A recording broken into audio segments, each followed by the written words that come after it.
Assalamualaikum class, how are you all? I am your science teacher and today we will discuss about the remaining concepts of properties of light. So अपने last lecture में मैंने आपको बताया था कि reflection क्या होती है. तो लेट मी रिवाइज अगेन.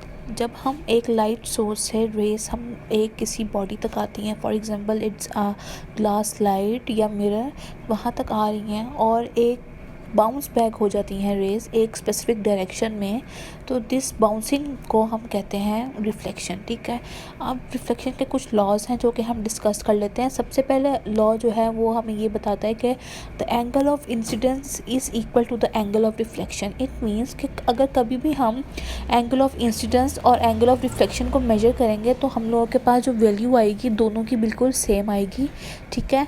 और सेकंड रूल हमारे पास ये है, जो इंसिडेंट रे है, रिफ्लेक्टेड रे है और जो नॉर्मल है ना, नॉर्मल का मैंने आप लोगों को बताया था कि एक 90 डिग्री का एंगल होता है जो कि पॉइंट ऑफ इंसिडेंस पे बनता है. अब ये incident ray, reflected ray, normal जो है ना, ये तीनों रेस जो है ना पॉइंट ऑफ इंसिडेंस पर सेम ही प्लेन पर लाई करेंगी. मींस कि सेम जगह इनका इंटरसेक्शन पॉइंट होगा.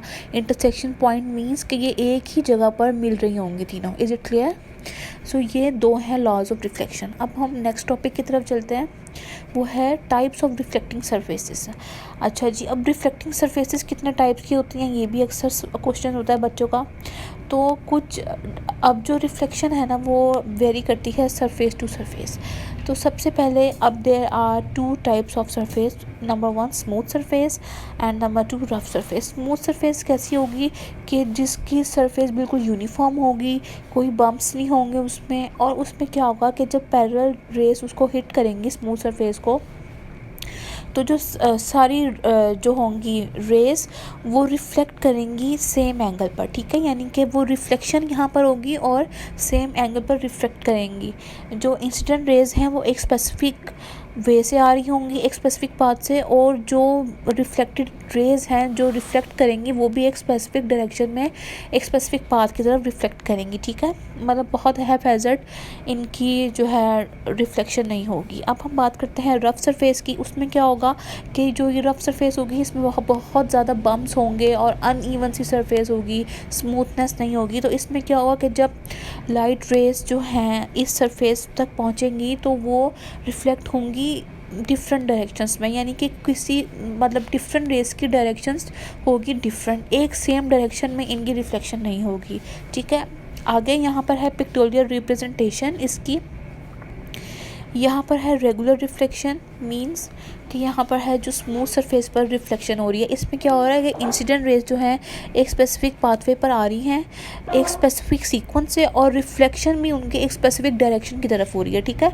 उसके बाद जब हम बात करते हैं डिफ्यूज जो है रिफ्लेक्शन, मींस के जो रफ सरफेस पर, उसमें क्या होता है कि इंसिडेंट रेज एक पाथ से आ रही हैं लेकिन उनकी जो रिफ्लेक्शन की है डायरेक्शन वो बहुत डिफ्यूज्ड है, वो डाइवर्टेड है, एक सेम डायरेक्शन नहीं है. ठीक है. ये इसका छोटा सा कॉन्सेप्ट है. आगे हम लोगों ने करना है images form by a plane mirror. अब आप लोगों को पता है प्लेन मिरर क्या होता है.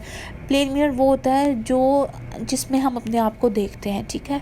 जो हम लोग के घरों में होता है. इट इज़ वेरी कॉमन, हम लोग डेली देखते हैं ये प्लेन मिरर की. हम लोग को पता है क्या उसकी सरफेस कैसी होती है और वो कैसा होता है. शाइनी सरफेस होती है. ठीक है. यानी कि शाइनी लस्टर होता है उसका. उसके बाद उसकी सरफेस होती है फ्लैट होती है.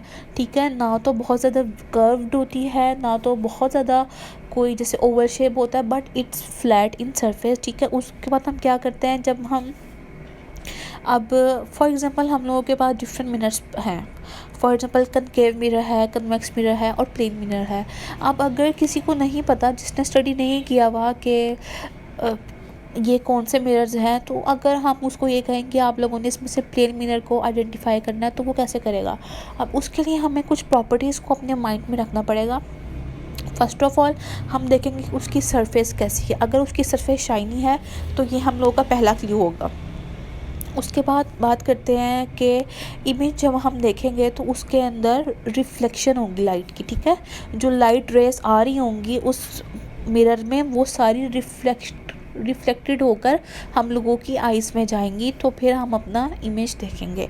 ठीक है. उसके बाद और चीज़ की हम लोगों ने याद रखनी है वो ये है कि जो इमेज इसमें बनता है ना प्लेन मिरर में, वो अपराइट होता है, मींस अपवर्ड होता है, ऊपर की तरफ होता है, ठीक है, नीचे की तरफ नहीं होता, सीधा स्ट्रेट होता है, अपराइट होता है। उसके बाद जो जितना ऑब्जेक्ट का साइज़ होगा उतना ही इमेज का साइज़ होगा। फॉर एग्ज़ाम्पल, आप लोग शीशे के सामने जाएं और एक अपनी छोटी कैंडल रखेंगे तो उसका उतना ही साइज़ आपको शो होगा शीशे में जितना कि उस कैंडल का साइज़ जो आपके हाथ में है उतना होगा, ठीक है। उससे ज़्यादा बड़ा या उससे ज़्यादा छोटा प्लेन मिरर में साइज़ नहीं आता, ठीक है।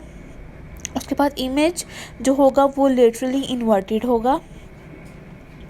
इसका क्या मतलब होता है कि अगर आप लोगों ने कभी ये ऑब्ज़र्व किया हो कि आप लोग कभी शीशे के सामने बैठे लिख रहे हो, राइट हैंड से लिख रहे हो, लेकिन जब आप शीशे में देखें तो आपको फील हो कि ये तो लेफ़्ट हैंड है, इट मीन्स कि आपका जो इमेज है वो इन्वर्ट हो गया है। This is also a very good identification of plane mirror, ठीक है। अगर आप लोगों ने कभी आइडेंटिफाई करना हो तो आप लोग ये पॉइंट्स को अपने जहन में रखेंगे। उसके बाद क्या है कि इमेज जो इसमें फॉर्म होता है वो होता है विजुअल। विजुअल मीन्स कि जैसे ही आपने मिरर के सामने से ऑब्जेक्ट हटाया वो इमेज जो है वो डिसअपेयर हो गया, ठीक है। और उसके बाद ये जो लास्ट पॉइंट है उसमें ये है कि the image is as far behind the mirror as the image is in front of it. जितना जो इमेज जो है मिरर के पीछे भी उतना ही होगा जितना कि मिरर के सामने हम देख रहे हैं, ठीक है। तो ये सारे पॉइंट्स थे, बहुत ईजी थे। आई होप आप लोगों को समझ आ गई होगी। अगर आप लोगों के फिर भी कोई क्वेश्चंस वगैरह हैं, कुछ भी आप लोगों ने पूछना है तो आप मुझसे बाद में पूछ सकते हैं।